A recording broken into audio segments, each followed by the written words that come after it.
नमो बुद्धाय मित्रों, आप सुन रहे हैं टॉप 10 अनूप चैनल पर सिद्धार्थ स्टोरी प्रसन्न है। चैनल को सब्सक्राइब करो, वीडियो को लाइक करो, वीडियो पर कमेंट करो। बुद्ध कथा का आरंभ। भगवान बुद्ध की माता महामाया थीं, जो कोलीय वंश की सबसे सुंदर राजकुमारी थीं। रानी महामाया कोलीय वंश के राजा अंजना की पुत्री थीं, लेकिन माया के गुण और प्रतिभा ही उनकी सबसे अद्भुत विशेषता थी, क्योंकि वे बुद्धि और भक्ति के अनमोल वरदानों से संपन्न थीं।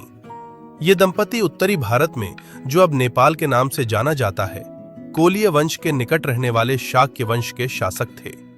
शाक्य वंश की राजधानी हिमालय की तलहटी में कपिलवस्तु नामक स्थान पर स्थित थी। एक पूर्णिमा की रात रानी महामाया ने एक जीवंत सपना देखा।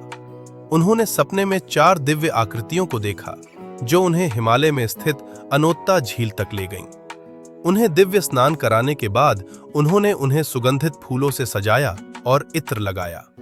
कुछ ही देर बाद एक सफेद हाथी अपनी सूंड में एक सफेद कमल लिए हुए आया और उनके चारों ओर 3 चक्कर लगाकर उनके दाहिनी ओर से उनके गर्भ में प्रवेश किया। जब वह सपने से जागी तो हाथी गायब हो चुका था। घबराकर वह राजा के पास दौड़ी और उनसे इस सपने का अर्थ बताने का अनुरोध किया। वे जानते थे कि यह एक शुभ संकेत है, क्योंकि नेपाल में हाथी को सबसे शुभ जानवर माना जाता है। राजा ने आदेश दिया और सपने का अर्थ जानने के लिए बुद्धिमानों का एक समूह इकट्ठा किया। ज्ञानियों के बीच लंबी चर्चा के बाद उन्होंने राजा शुद्धोदन को एक खुशखबरी सुनाई। उन्होंने कहा, महाराज, आप बहुत भाग्यशाली हैं। देवताओं ने हमारी रानी को परम पवित्र के माता स्वरूप स्वीकार कर लिया है और यह बालक इस ब्रह्मांड में एक महान व्यक्तित्व का स्रोत बनेगा। यह जानकर दंपति अत्यंत प्रसन्न हुए। उनकी प्रसन्नता इतनी अधिक थी कि उन्होंने पूरे राज्य को भेंट और शुभ ऊर्जा से भर दिया। राज्य भर के राजाओं को उनके उत्सव में शामिल होने के लिए आमंत्रित किया गया था। चारों ओर सुंदर फूल खिलने लगे और नकारात्मकता का पर्दाफाश होने लगा। शिशु को देखकर सब बहुत प्रसन्न हुए और ज्ञानी पुरुषों की सलाह के अनुसार सभी को विश्वास था कि शिशु शीघ्र ही सर्वोपरि बनेगा। राजकुमार के जन्म के 5 दिन बाद राजा ने 5 ज्ञानी पुरुषों से रीति रिवाजों के अनुसार अपने पुत्र का नाम चुनने को कहा। उन्होंने उसका नाम सिद्धार्थ रखा। इस नाम का अर्थ है जिसकी मनोकामनाएं पूरी होंगी। राज्य में चारों ओर सकारात्मकता देखकर सब बहुत प्रसन्न हुए। बुद्ध की कथा का दुखद भाग। परम पवित्र बुद्ध के जन्म से सभी अत्यंत प्रसन्न थे, परंतु नामकरण संस्कार के 2 दिन बाद देवी महामाया का रोग से निधन हो गया। राजा शुद्धोदन समेत सभी व्याकुल थे। ज्ञानियों ने राजा को सलाह दी थी कि सिद्धार्थ को किसी भी प्रकार के कष्ट और कष्ट से दूर रखा जाए। उन्होंने भविष्यवाणी की थी कि यदि राजकुमार किसी वृद्ध, बीमार, मृत व्यक्ति या भिक्षु को देखेगा तो वह महल छोड़कर स्वयं भिक्षु बनना चाहेगा, राजकुमार नहीं। उनकी बातें सुनकर सिद्धार्थ भयभीत हो गए। रानी की बहन प्रजापति गौतमी ने शिशु राजकुमार की देखभाल उतनी ही स्नेह और कोमलता से कि मानो वह उनका अपना पुत्र हो। राजकुमार सिद्धार्थ स्वस्थ और प्रसन्न बालक थे। उन्हें पढ़ना अच्छा लगता था। अध्ययन करना उनके लिए सरल था। वे अपनी कक्षा में सबसे कुशल और खेलों में सर्वश्रेष्ठ थे। वे हमेशा दूसरों के प्रति दयालु थे और अपने मित्रों में प्रिय थे। यह गौतम बुद्ध के जीवन वृत्तांत का सबसे मासूम हिस्सा है। सिद्धार्थ बचपन से ही दूसरों से अलग थे। खेलकूद की उम्र में ही उन्होंने जीवन के कष्टों और कठिनाइयों को महसूस करना शुरू कर दिया था। जब वे बहुत छोटे थे, तब उन्हें अपने आसपास के छोटे जीवों पर दया आती थी। एक दिन उनका एक दोस्त एक सांप को चोट पहुंचाने की कोशिश कर रहा था। सिद्धार्थ ने उस बच्चे को सांप को चोट पहुंचाने से रोका और उसे जीवों के प्रति क्रूरता न करने की सलाह दी। सिद्धार्थ ने हंस को बचाया। एक और घटना।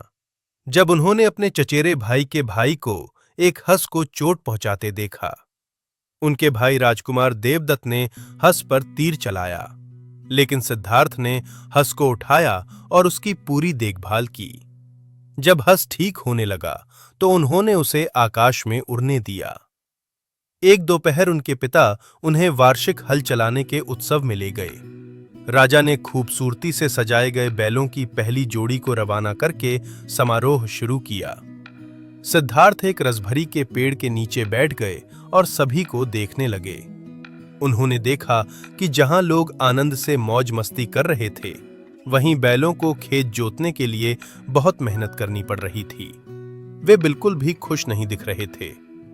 उन्होंने जीवों के जीवन चक्र को भी देखा, कैसे एक छिपकली एक चींटी को खाती है, फिर उसे एक सांप खाता है और सांप को उसके बाद एक चील खा जाती है।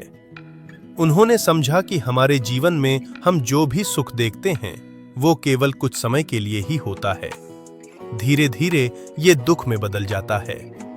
जब सिद्धार्थ ने अपने चारों ओर घटित हो रही घटनाओं को देखा तो वे एक वृक्ष के नीचे बैठ गए और गहन चिंतन में लीन हो गए। राजा ने महल के भीतर सिद्धार्थ के लिए आनंद और विश्राम से भरपूर एक स्थान बनाने का निश्चय किया।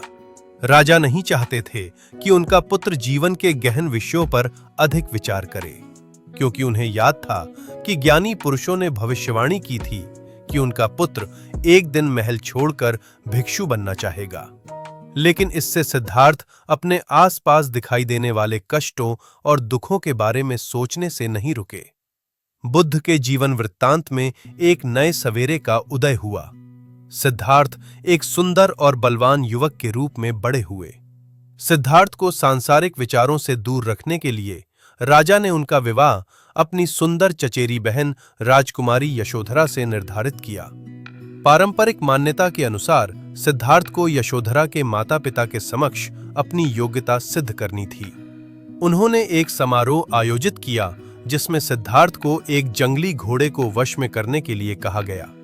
सिद्धार्थ ने घोड़े को पीट कर नहीं, जैसा कि कुछ अन्य दूल्हों ने किया होता, बल्कि उससे बात करके और उसे धीरे से सहलाकर उसे वश में किया। यशोधरा केवल राजकुमार से ही विवाह करना चाहती थीं, किसी और से नहीं। उनका विवाह भव्य समारोह में संपन्न हुआ। राजकुमार को दुख और घर छोड़ने के विचारों से बचाने के लिए राजा शुद्धोदन ने सिद्धार्थ और यशोधरा के लिए एक आनंद महल बनवाया। उनके मनोरंजन के लिए नर्तकियों और गायकों को बुलाया गया और महल और उसके बगीचे में केवल स्वस्थ और युवा लोगों को ही रहने की अनुमति दी गई। राजा नहीं चाहते थे कि सिद्धार्थ को पता चले कि हर कोई बीमार पड़ता है, बूढ़ा होता है और अंततः मर जाता है। लेकिन राजा के प्रयासों के बावजूद राजकुमार प्रसन्न नहीं थे। वे यह जानना चाहते थे कि महल की दीवारों के बाहर रहने वाले लोगों का जीवन कैसा होता है। अंततः कुछ समय बाद राजा ने सिद्धार्थ को बाहर जाकर अपनी प्रजा से मिलने की अनुमति दे दी, क्योंकि वह जल्द ही राजा बनने वाले थे और उन्हें अपने राज्य और अपनी प्रजा के बारे में सब कुछ समझना चाहिए था। वह अपने सेवक चन्ना के साथ गए। अपनी पहली यात्रा में सिद्धार्थ ने फटे पुराने वस्त्र पहने एक सफेद बालों वाले झुर्रियों वाले व्यक्ति को देखा। ऐसा दृश्य देखकर वे चौंक गए, क्योंकि उन्होंने पहले कभी किसी बूढ़े व्यक्ति को नहीं देखा था। चन्ना ने उन्हें बताया कि यह व्यक्ति बूढ़ा है और एक दिन हर कोई बूढ़ा हो जाएगा। ये सुनकर सिद्धार्थ भयभीत हो गए और चन्ना से उन्हें वापस घर ले जाने के लिए कहा। रात को उन्हें नींद नहीं आई और वे बुढ़ापे के बारे में सोचते रहे। बुद्ध के 4 दृश्य बुद्ध कथा में एक महत्वपूर्ण मोड़ साबित हुए। अगली बार जब वे वहां गए तो उन्होंने एक आदमी को जमीन पर पड़ा करहाते हुए देखा। दयावश वे उस आदमी के पास दौड़े। चन्ना ने उन्हें बताया कि वो आदमी बीमार है और सिद्धार्थ या राजा जैसे कुलीन लोग भी बीमार पड़ सकते हैं। तीसरी बार जब वे वहां गए तो सिद्धार्थ और चन्ना ने 4 आदमियों को एक और आदमी को स्ट्रेचर पर ले जाते देखा। चन्ना ने सिद्धार्थ को बताया कि वो आदमी मर चुका है और उसका अंतिम संस्कार किया जा रहा है। उन्होंने ये भी कहा कि मृत्यु से कोई नहीं बच सकता और राजकुमार को बताया कि एक दिन सभी मरेंगे। महल लौटने पर सिद्धार्थ उन दृश्यों के बारे में सोचते रहे। अंततः उन्होंने बुढ़ापे, बीमारी और मृत्यु के दुख से मुक्ति पाने का दृढ़ निश्चय किया। कुछ समय बाद जब राजकुमार बगीचे में घुड़सवारी कर रहे थे तो उन्होंने पीले वस्त्र पहने एक आदमी को देखा। उन्होंने गौर किया कि वो आदमी बहुत शांत और प्रसन्न दिख रहा था। चन्ना ने उन्हें बताया कि वो आदमी एक भिक्षु था। उस भिक्षु ने अपने परिवार को छोड़कर सांसारिक कष्टों से मुक्ति पाने के लिए सुख सुविधाओं का त्याग कर दिया था। राजकुमार उस भिक्षु को देखकर प्रेरित हुआ और उसी तरह स्वतंत्रता की तलाश में घर छोड़ने की इच्छा करने लगा। एक रात जब महल में सभी सो रहे थे, सिद्धार्थ ने चन्ना से अपने घोड़े कंठक को तैयार करने का अनुरोध किया। इसी बीच वे उस कमरे में गए जहां यशोधरा और उनका नवजात पुत्र राहुल सो रहे थे। उनके मन में उनके प्रति प्रेम उमड़ आया और उन्होंने उनसे मिलने वापस आने का संकल्प लिया।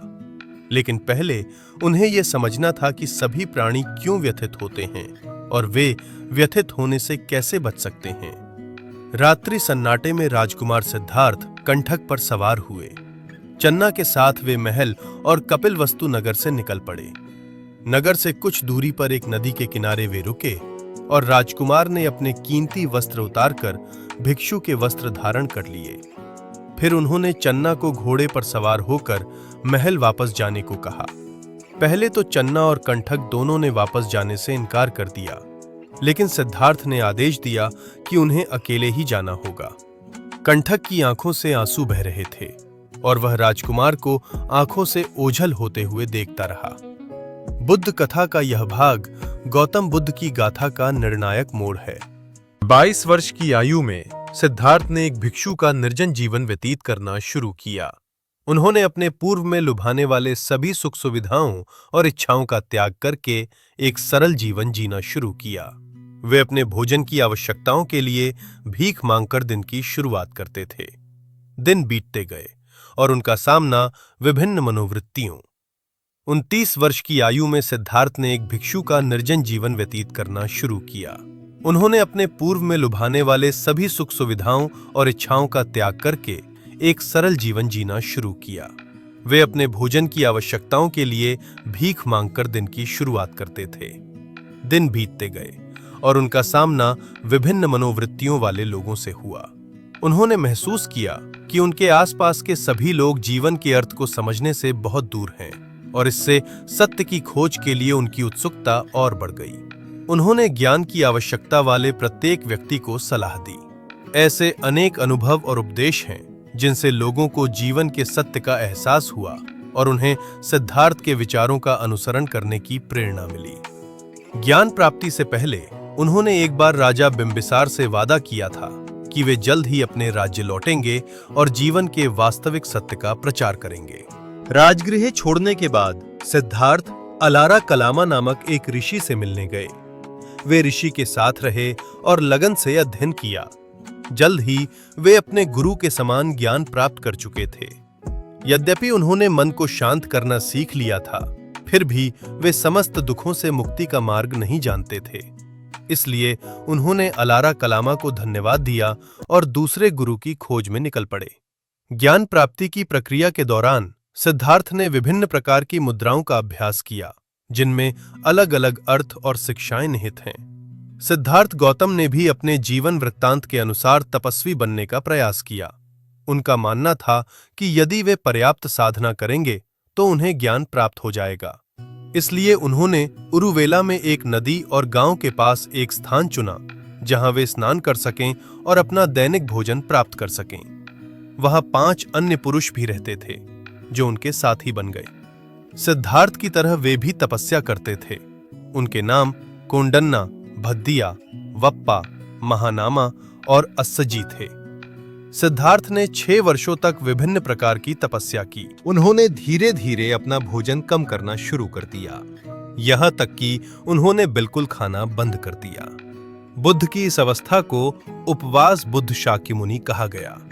वे अत्यंत दुबले हो गए थे, फिर भी उन्होंने इस साधना को छोड़ने का निश्चय नहीं किया। एक दिन एकांत ध्यान करते समय वे बेहोश हो गए। उसी समय एक चरवाहा लड़का बकरी के साथ वहां से गुजर रहा था।